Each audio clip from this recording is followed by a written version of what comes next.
we are assessing if the situation on the ground is really what we envisage it to be ahead of the Connected Africa Summit 2024.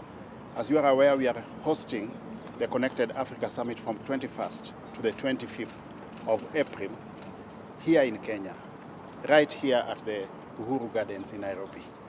So this is going to be a major platform that will enable Africa think as one family from a global ICT perspective based on developments in the ICT sector. There are a lot of emerging issues in our operational environment, a lot of developments such as AI, Internet of Things, big data, issues to do with cybersecurity, issues to do with BPOs. So this will give us an opportunity to discuss what we need to do as Africa from a policy, legal and regulatory perspective so that we are ahead of change or in reaction to change so that we are able to remain relevant. So we have invited to Nairobi next week heads of state, global technological companies. We have invited diplomats and thought leaders, tech thought leaders, so that we think together as one African family within the technological space.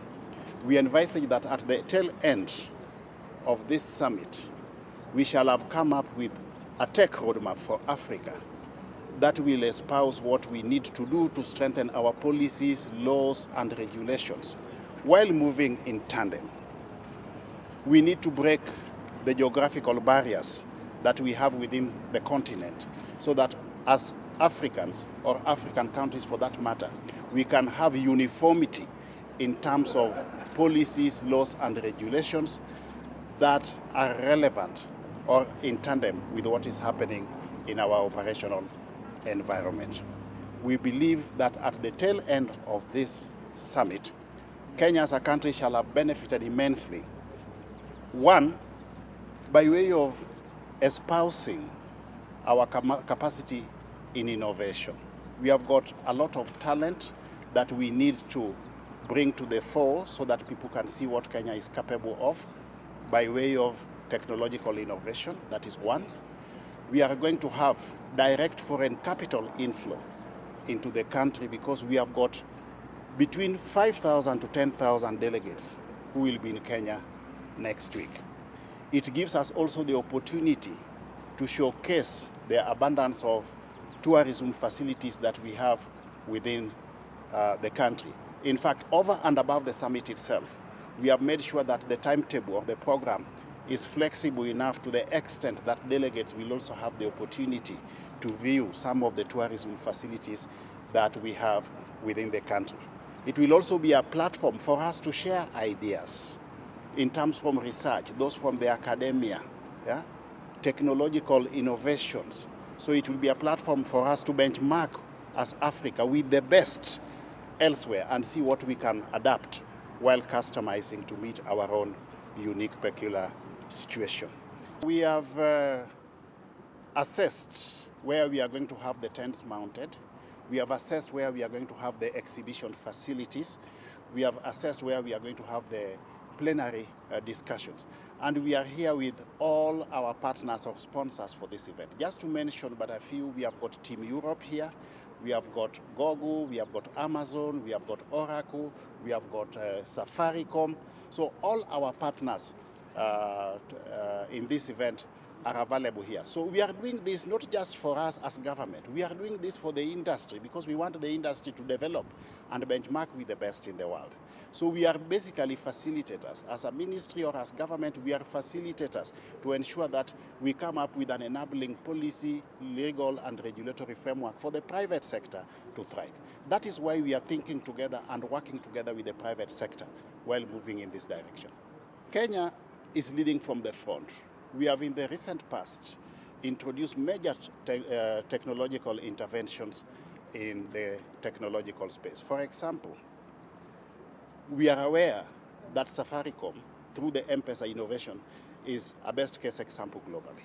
That is one. So they would be willing to learn how best they can emulate what Safaricom has done. That is one. Two, when it comes to digital public infrastructure, we have embarked on an ambitious program of rolling out 100,000 kilometers of fiber optic cable.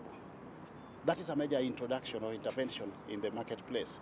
We are establishing and operationalizing 25,000 Wi-Fi hotspots. We are setting up 1,450 village digital laboratories for purposes of digital skilling and digital jobs for the youth. We have embarked on earnest in digitalizing all government services. As we speak, we have digitalized over 15,000 government services which are now available virtually on technological platform. That is no mean achievement. We have embarked on, for purposes of facilitating inclusivity and universal access, we have embarked on local assembly of cheap, smart-enabled telephones. Yeah? Many countries will be willing to learn from us what we have done so far in that space, because one of the greatest challenges we face with respect to digitalization is that a substantial proportion of the African population still do not have access to cheap or affordable smart-enabled telephones. So they'll be willing and ready to learn from Kenya. Another major frontier where we are leading from front is the area of e-learning. We have come up with our first open university. Since October last year up to date, we have got a whopping 1,500 students already registered on that open university platform, which is domiciled at Konza. Within Konza itself, we have got a big data center facility, yeah, where both the private sector and the public sector are already storing their data. As you are aware, in the face of digitalization, one of the challenges we are facing as a continent is security and privacy of data. Again, most of these countries will be willing to learn from Kenya what we have done so far, and we are going the extra mile to establish more data centers within Kenya because we are home to green energy. Kenya is becoming a very viable investment destination for data centers because of our access to renewable energy. They'll be willing to learn from us and explore what opportunities they have within that space. There'll be a lot of discussions around AI as to whether or not, first of all, fundamentally, we need to ask ourselves the question, whether do we need to regulate AI or we let AI regulate itself? That is something that we need to think about. But this summit gives us the opportunity to discuss this agenda exhaustively and enable us to come up with uniformity across the African borders of how we are going to approach not just AI, but other new interventions within the technological space. We want to digitalize everything as Africa. We want to leverage on technological platforms so that we become one digital economy as an African continent. If we move in uniformity, the net effect is that we will be able to enjoy economies of scale that will give us a bargaining chip in the global technological space. We want to think as Africa, act as Africa, speak as Africa, and bargain as Africa within the global technological space. We invite everybody to join us for the Connected Africa Summit 2024, right here at the Uhuru Gardens, Nairobi.